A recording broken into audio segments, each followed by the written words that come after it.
Testing, testing, testing the mic. Pop. Does it pop?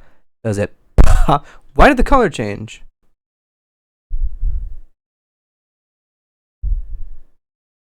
Hello. Welcome. If you know who I am, cool. If not, whatever. You don't need to. This is an entirely unscripted video just about my thoughts on some things, as well as a channel update, because I haven't done anything on this channel for some time. I think it's been, what, 6 years?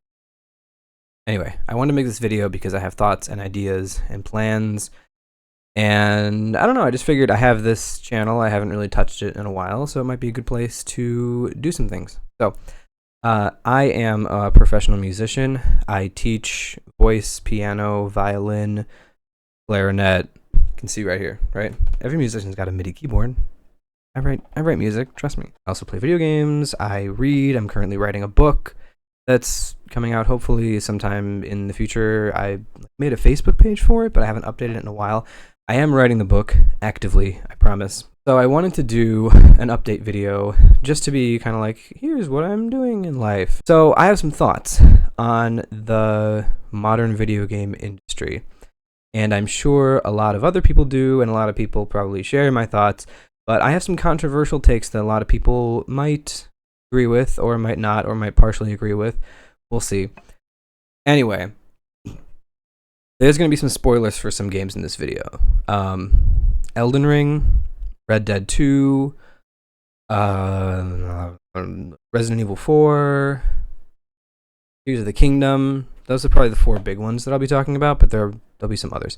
Modern video games, right? We all know about the controversies that everyone loves to complain about. You got battle passes, you got loot boxes, you got microtransactions, you have $20 Fortnite Call of Duty skins for these games that cost literally a third of the game itself. And at this point, Overwatch, I forgot Overwatch, but everyone hates Overwatch. It's ridiculous at this point. People spend so much money on games, and the companies do it now because, you know, it's corporate. Big higher ups, the people who manage the money, the people who see the flow of money and handle all that stuff, they see people selling $60 games, and they're like, okay, how can we make more money? And then they add 5 $20 skins. And if someone buys that, that's $100 more in their pocket. And how many people are going to do that? A lot, probably. But recently, I think we're on a really good track here because there have been several games, a steady stream of really solid games and remakes of old games that are done really, really well. And it's honestly looking a lot better than it has been lately. Now, here's where my controversial takes get in, okay? I'm not a fan of open world games. Much, if at all. Elden Ring is an exception. I'll get to that. I'll get to that in a second and why I think that. But I'm not a fan of open world games. Red Dead 2 is an open world game. It is one of my favorite games of all time. I played it back in 2020 when pandemic hit. I played that game, blew my mind. The characters, the world, the story, just everything about it is perfect. I have no complaints about anything. Some people say that, you know, the looting system is a little slow and you have to walk places and you have to talk to people, but that's the charm of the game. It's not really a video game, if that makes sense. We'll get into some video games that are very video gamey. But Red Dead 2 is not a video game. It's just live your life as a cowboy and experience the great story that Rockstar has created. And what did we get out of that? We got a great game, sure. You pay $60 or whatever it is on sale. I think it goes down to like 20. But they tried to do something with Red Dead Online. And with the state of modern games the way it is, I don't know how well that would have worked if they had kept up with it, because, you know, we all know they abandoned that anyway to work on GTA 5. Red Dead Online is dead. Base game is still amazing. If you haven't played it, you absolutely should. The online portion being dead is now not really a moneymaker for Rockstar, and they kind of pushed that to the side because GTA was making so much. Because, my goodness, that game, huge. I am shocked at how many people play that game, and they'll go on like a roleplay server, and they'll just like live a whole life as a normal person. I'm like, why would you want to do that? I would live as a cowboy. Like, that's so much more fun for me than playing as a normal dude who can just shoot people on the streets because it's a video game. Anyway, all that aside, Red Dead 2 is an example of an open world game that is stylized in a way that's done very well. However, that's one of my favorite games of all time. Let me just preface with that. I'm not going to touch that game again for at least like 10 more years. Every so often I'll get the urge to replay Red Dead 2. And I'll boot it up, I'll start the game, and I realize that I have to commit myself to a 60, 70 hour movie, basically. You're playing a movie, pretty much. There is gameplay, but it's secondary to story and the characters and the world, which is perfect. All of that stuff is perfect. But I don't want to put myself in another 60, 70 hour movie. I'm just not going to do that. I don't have the time for that right now, and it's just been too soon since I finished it to do more. Elden Ring. I mentioned Elden Ring earlier. Another open world game.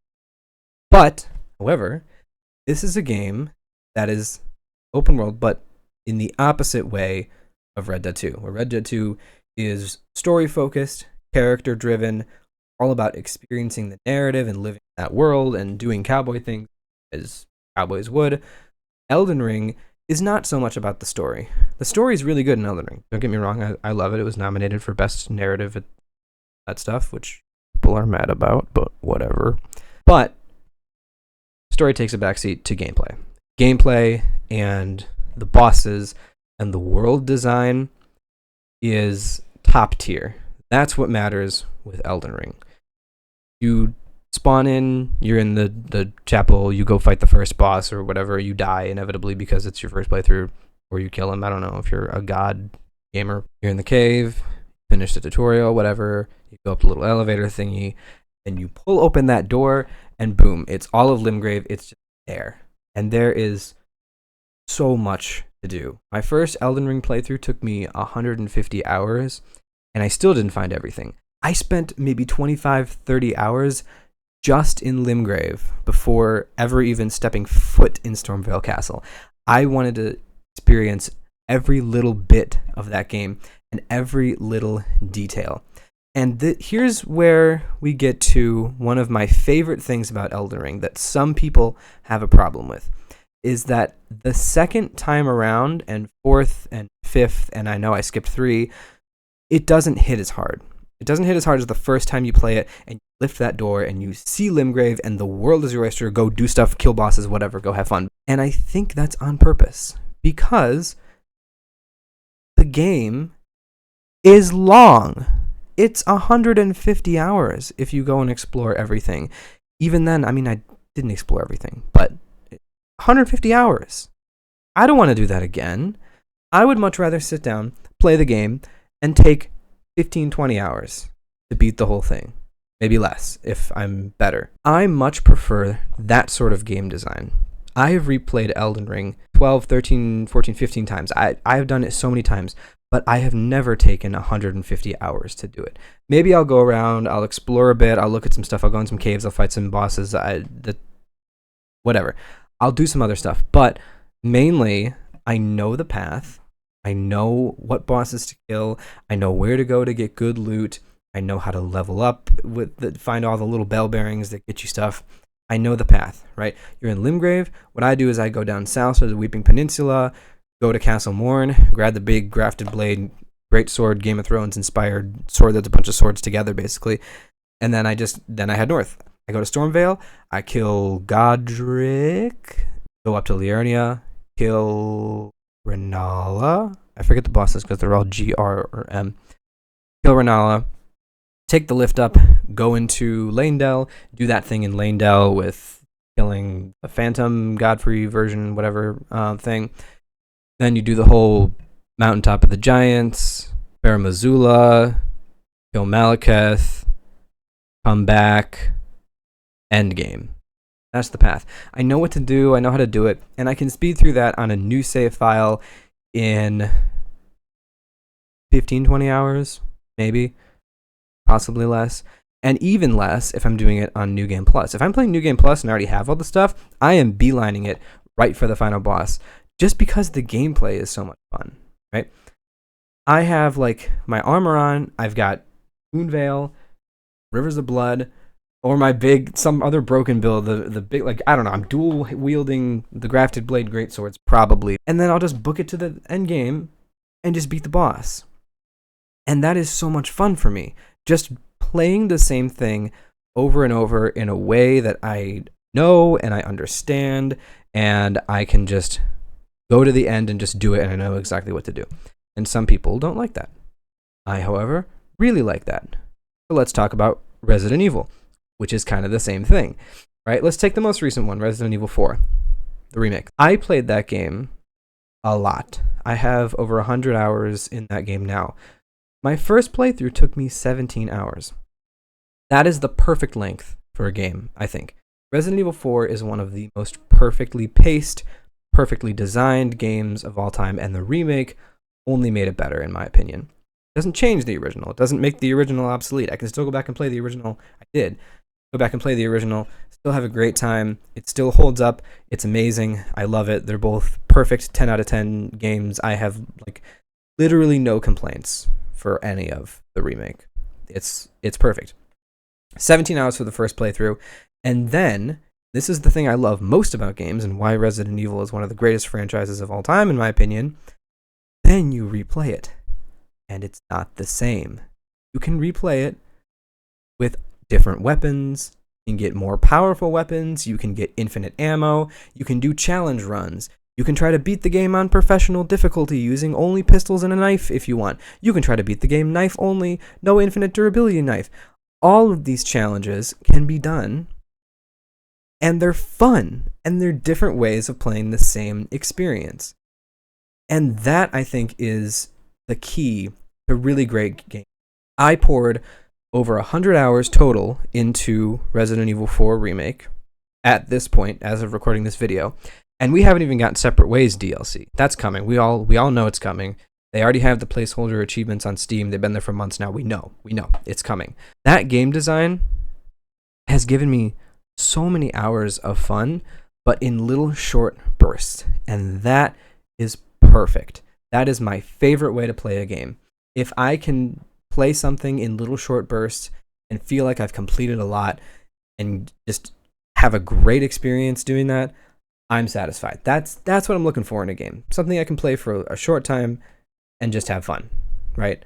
Red Dead 2 is not that. As great as it is, it's not that. Elden Ring is that. You can beat the game, like I said, 10 hours, 6 hours, 5 hours. I think on a New Game Plus playthrough, I beat it in like 3 or 4. The way that it's designed is that you have so much freedom to explore everywhere, but so much is. The optional stuff is amazing. Radon, completely optional. Melania, completely optional. Entire areas of the map, completely optional. You don't even need to go down into Shofar River at all to beat the game. That stuff's all completely optional. And that's like the most beautiful area of the game, in my opinion, probably. You get the purple sky with the diamonds and twinkling in the little stars and everything, like a diamond in the sky. You know, it's beautiful. Amazing. It's incredible game design, and it's the best of both worlds. It takes that FromSoft design, which I think is the best gameplay like of any game ever, by the way. It takes that and it puts it in an open world, but it makes so much of the open world optional where you can play it however you want on repeat playthroughs. I love that. And Resident Evil is the same way, but on a much smaller scale. This brings us to my favorite mechanic in any game ever. New Game Plus. Right? What do Elden Ring and Resident Evil 4 have in common? New Game Plus. When you beat the game, you can keep everything you have, and you can start a new playthrough with everything that you have, and you feel so much more powerful. And the game doesn't scale with you as you progress. Obviously, it scales, enemies are more difficult, New Game Plus, whatever. In Elden Ring, not Resident Evil. You can take all of your gear into New Game Plus with you and start a fresh experience with all of the stuff that you already have. And it's amazing. And that is what makes games fun for me. I would much rather have a game that is only 10, 20 hours long, but has so much replayability, and I can pour 100 hours into it over something that is 100 hours for one playthrough. I love Zelda. Link to the Past was my first game I ever played. I had a little Super Nintendo on like a 5x5 box CRT TV. I played that like all the time. That was my favorite game. I never got past like the first dungeon in the Dark World, but I would still play it all the time. I would just, if I got to a point I didn't know where to go, reset, delete the save file, make a new one, go. I didn't think I beat the game until I was like in high school. But it's one of the greatest games of all time because it's linear, it's short, you can beat it in 2-3 hours, 100% too. You can 100% that game in 2-3 hours, and you can replay it. I've started playing Link to the Past randomizers now, which I will probably make some videos on, maybe even stream again. I haven't touched my Twitch channel in years either, but the randomizers make it so much fun because kind of like a big puzzle box, honestly. You have all these different items in different locations, and the way I play, the seeds are always set up so you can't lose, can't ever be locked out of winning the game. So there's always a solution, you just have to figure it out. And it's like one giant puzzle box, and it takes me maybe just under 4 hours to complete a randomizer. And I can do that in short bursts, and I can replay it, and I have endless replayability from that because no runs are the same. There's different difficulties to the randomizers. You can do like key sanity, where the keys for the different dungeons are all over the maps, and you have to find the keys before you can even go in the dungeons. Some of the keys are in the dungeons. Some of the keys you need for this dungeon are in a different dungeon. It's called key sanity for a reason. But that kind of replayability is my favorite thing about video games. I love it. I love it. I love short experiences that I can replay in short bursts and complete the whole game in like one sitting. It's amazing. Tears of the Kingdom. Let's get to that. Amazing game. I love it. It's one of my favorite Zelda games. Now, I would put it probably number 4. I'd have Link to the Past, Twilight Princess, Ocarina of Time, Tears of the Kingdom. That's what I would rank them, I think. Tears of the Kingdom is amazing. It's a monumental achievement in game design. Not only just in the way the game is designed, but the way that they designed it and they got it to fit on the Switch. That's ridiculous. There is no way a game like that should run well on a console with that low power. Like, that is wild. However, it is probably 100 hours long. It took me 110 hours-ish to beat it. And by beat it, I don't mean explore everything. I just mean take it at my own pace, go to the different dungeons, kill all the bosses, collect the whatevers, go kill Ganondorf. Like, that's what I mean by beat. I explored it. I went around. I had a bunch of fun. I explored all the different areas. I explored the depths. And I beat the story when I felt ready for it. I did a little duplication on the way there. But I had a great time with it. I loved it. I don't think I'm going to go back to it purely because it doesn't have that factor that I've talked about. I can't play through that game in 2-3 hours. Mainly because of the weapon breaking system. Not my thing. No, sir. No thanks. Not a fan of that. I don't like the weapon breaking stuff. That, I think, is one thing that holds it back. However, I do understand why they have the weapon breaking. It does make sense. I know why they have it. I understand why they have it. I'm not mad at them for having it. But I am a little irritated that it's there because I don't really like it, and it doesn't make the game as replayable for me. When I go back and I replay like Ocarina of Time or Twilight Princess or, like I said, Link to the Past, one of the other Zelda games that I replay often, it's the same thing that I've done before over and over. And I don't know, maybe my brain just likes that, but I know where to go. I know what to collect. I know where the items are. And I just kind of bask in the vibes of the game and the color palettes and music and the yeah and all that. And I just play these games from my childhood that I've played a bunch of times before, but somehow it never loses its magic. And I don't understand quite why that is, but I think it's pretty cool, and I am a fan of that. So that's partly why I love Zelda, because it is the same thing. And I just play it over and over again, and I know where to go, and my monkey brain just enjoys that. Tears of the Kingdom isn't like that. It's very open world, it's very non-linear. Even the dungeons that they tried to make a little more linear are still not quite as linear as I'd like them to. I love the dungeons in the older Zelda game. I think they are perfect. There are so many of them that have some of my favorite atmospheres in just any game ever, not even like a Zelda game, just any game. I love them. And then I go back and I play them, and I relive that experience of loving them so much. And Tears of the Kingdom, don't get me wrong, it's really cool, but it doesn't have that replayability, and it doesn't have the same vibes as those older games that have, like, you know, the themed dungeons that are really cool. Tears of the Kingdom has themed dungeons. They brought those back, thank goodness, and I think it's a really good step in the right direction, but they're still not there. I think the Lightning Temple is the best by far. It has really cool design, like the level design of the temple is really awesome. The boss is really awesome. The music is really good. The boss is actually hard. Like Queen Gibdo took me several times. Also, why did they, like, Gibdos are mummies? Why did they change them to be skeletons? They have been this since at least Link to the Past, probably earlier. I don't know. I haven't played the first two Zelda games. Anyway, I think that dungeon's great. I think it's a really good return to form in a way, but it still is plagued a little bit by that Tears of the Kingdom, Breath of the Wild. Oh, find the 5 things to unlock the door to get to the boss. And it's like, I don't want to do this. Like, this is dumb. It's not as fun as the old ones. And I know I'm complaining about a great game. Whatever, boo-hoo. Yeah, let me go make my own game. Then I'll probably understand how it is. I know. Mocking it, but I understand. I get it. I get Nintendo doesn't want to do that anymore, and it makes sense. There's a new generation of fans, and those old Zelda games will always be there, and they will always be their perfect selves, and maybe they'll get remade down the line. I don't know, hopefully. Please bring Twilight Princess and Wind Waker to Switch, please. Thank you, Nintendo. I love you. But Tears of the Kingdom and Breath of the Wild, I just don't like them as much as some of the older ones. And that's fine. That's just me. That's my opinion. I'm not the end-all, be-all authority on Zelda games. I'm just what I think. This is what I feel when I play these games. And a lot of it is based off of feel. Like, the feel I get playing Tears of the Kingdom doesn't match the feel I get playing Twilight Princess or Ocarina of Time or Link to the Past, which are my top 3. It can't match that for me.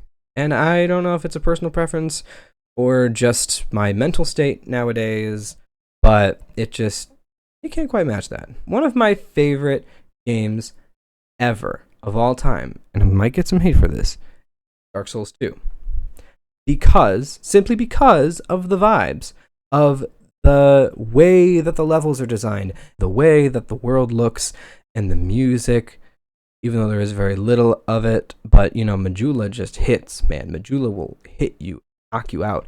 You just want to stay there, just live there forever. Like, by the end of the game, when you have like 17 people living there, it feels like a little community. It feels like home. You walk there and you see the sun over the landscape. You're just like, man, like this is perfect. But anyway, say what you will about textures or whatever, the weird repeating textures in Earth and Peak in that game, or the other weird looking textures that look even dated if they were in DS1. Like, all this stuff is just arbitrary to me, because the atmosphere and the experience I get when I play it is just so perfect, and I love it so much. I will go back and I will replay that game to infinity. I think I have like 300, 400 hours on it total across all the platforms and versions that I've played, and I've completed it 3 times. I got all the achievements on PS4, 5, and then twice on Steam. I got the Scholar of the First Sin and the original Vanilla Edition. And I'd do it again. I love that game. It's probably might be my number 1 favorite game of all time to replay, but it's so beautiful because of those vibes. And the graphics aren't great. Graphics don't make a game. I don't care. Whatever. Original Ocarina of Time, still so much fun to play. But the graphics are awful. It's an N64 game. When people look at Elden Ring and they say, this looks like a PS3 game, look at Dark Souls 2. Dark Souls 2 is a PS3 game. How can you compare Elden Ring to Dark Souls 2? Graphics isn't just zoom into the textures and see how high resolution it is, and if it's not that high resolution when you're looking at it like this, then it's a bad game with bad graphics. That's not what that is. Graphics don't matter in a game, and I will stand by that till I die. Are they cool? Are they nice to have? Is it kind of cool to hop in a game and it looks like real life, like you have like Death Stranding? That game looks insane. I haven't completed it. I played maybe 5 hours of it. I want to get back into it. I love it. Like the walking system, that game makes walking fun. How does he do that? How does Kojima do that? I don't know. It's the only Kojima game I've played. But anyway, Dark Souls 2. Can't compare that to Elden Ring. Elden Ring looks so much better. Graphics in Dark Souls 2, bad. I admit that. The game is so much fun to replay. I love it. And then you've got the vibes of like going into the shaded woods. Then you emerge and you have like the pots that laugh at you. And you're running around there and it's like creepy because you're getting cursed and you don't know where it's from.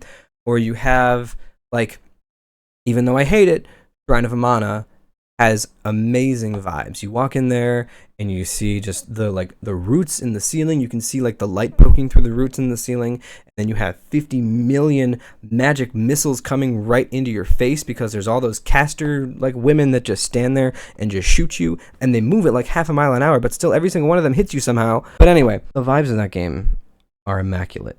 The first time you walk into Drangleic Castle and you see like the big staircase, or like I mentioned Majula, you go into Majula for the first time. That's unmatched in any game ever. Majula is amazing, right? And Dark Souls 2 has that feel and that love and care put into the vibes, just not so much into some of the gameplay. We're not going to talk about ADP. Elden Ring comes really close, but it doesn't hit that spot in my big old monkey brain that makes me look at it and go, ooh, that's vibey. Like I don't do that quite as much. But Dark Souls 2, like every area, amazing. I would put Dark Souls 2 above all other FromSoft games, maybe with the exception of like original Demon Souls Tower of Latria. That's up there in terms of vibes.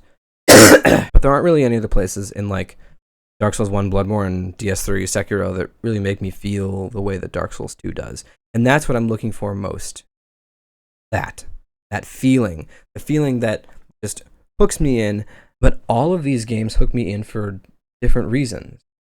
And there's not really like a set formula for a game that I love. It just depends on the game. Elden Ring, I love for the world and the combat. The combat is amazing. Resident Evil 4, I love for the pacing and also the combat and the way that it handles New Game Plus and the unlockables and the stuff that you get for doing things makes the game so much more fun and just makes you want to play more to unlock cooler stuff. You go through that game with an infinite rocket launcher and a souped up Killer 7 wearing the cat ears, and you're unstoppable. And you can beat that game in like an hour and a half, and it's so much fun. Dark Souls 2, as I just mentioned, I love for the vibes. Link to the Past, I love for the nostalgia and the music especially. Music is amazing, and as a musician myself, as you know, I love me some music. Finally, Red Dead 2, the other game I mentioned. I love that game for the story and the characters and the way that the story progresses over time. And I really think that it needed to be 60, 70 hours long to really get you invested in the world and the characters and the story. It's just not something I would play again anytime soon. So to wrap up, I think modern games just really need to focus on being good, whether that's with the vibes, the feeling you get when you enter an area, music, the gameplay being really good and really engaging, letting your creativity flow. Like Baldur's Gate 3, I'm like only 15 hours into that game, but there is so much creativity and love poured into that game. You can tell, like from the start, there is so much love into that game, and the devs really, really hit the nail on the head with this one. Probably going to be my game of the year, outside of RE4 Remake, which I love, but it's a remake, so I wouldn't quite put it as game of the year. But all of these games, they all have a special something, and some of them have a lot of special somethings altogether. Elden Ring, I think, has so many special somethings. It's my favorite game of all time. I love it to pieces. It has like everything that I want in a video game. But all of these games also have something else in common. I talked about this a little bit at the beginning. You pay that $60 $40, $50, whatever the price it is, and you get the whole game. And in the case of like Dark Souls 2, you get like Skyward the First Sin edition, and you get all the DLCs, which are also amazing. And DLCs are different from microtransactions, right? DLCs expand the story, expand the game, expand the play, whatever, in a meaningful way, like those kinds of deals. But when you have your DLC and your DLC is, ooh, it's a new season, some more skins, it's other stuff you can buy, and it doesn't really change the gameplay, it just makes you look a little cooler sometimes, and it's not good. Overwatch 2 with this $15 thing, I don't even know what to call it, because it's not really DLC, not the PvE version we were promised. It's like an hour of gameplay, hour and a half, 2 hours, then you're done, and there's no replay value. I'm not gonna buy that. Look at like Diablo 4. I don't play Diablo. I play a little bit of Diablo 3, but that's the extent of my Diablo knowledge. But I've been following other channels that are heavily in the Diablo 4 community space, and they're talking about how much the new season patch broke the game and it sucks and they're quitting. All this stuff is happening with these modern game live service games. And devs are just focusing on serving these corporate higher-ups, which I get. Sometimes they don't have a choice. They have to make these games. But they're so focused on that they lose what makes games special. And I will always gladly go back and replay a game that I played years ago and have so much fun with it over buying a new game. And I bought Baldur's Gate 3 and I started playing that specifically because it's a new game, $60, a few hundred hours of content. And even though I don't really like long games that take a long time to beat, with the exception of a few, you know, I've mentioned some. But anyway, I'm just kind of rambling now. I've said a lot. I'll wrap this video up.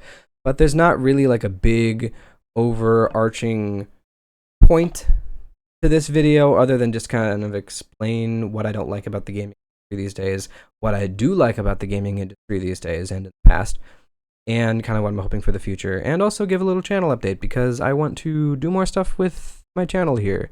As I said in the intro, I have this channel.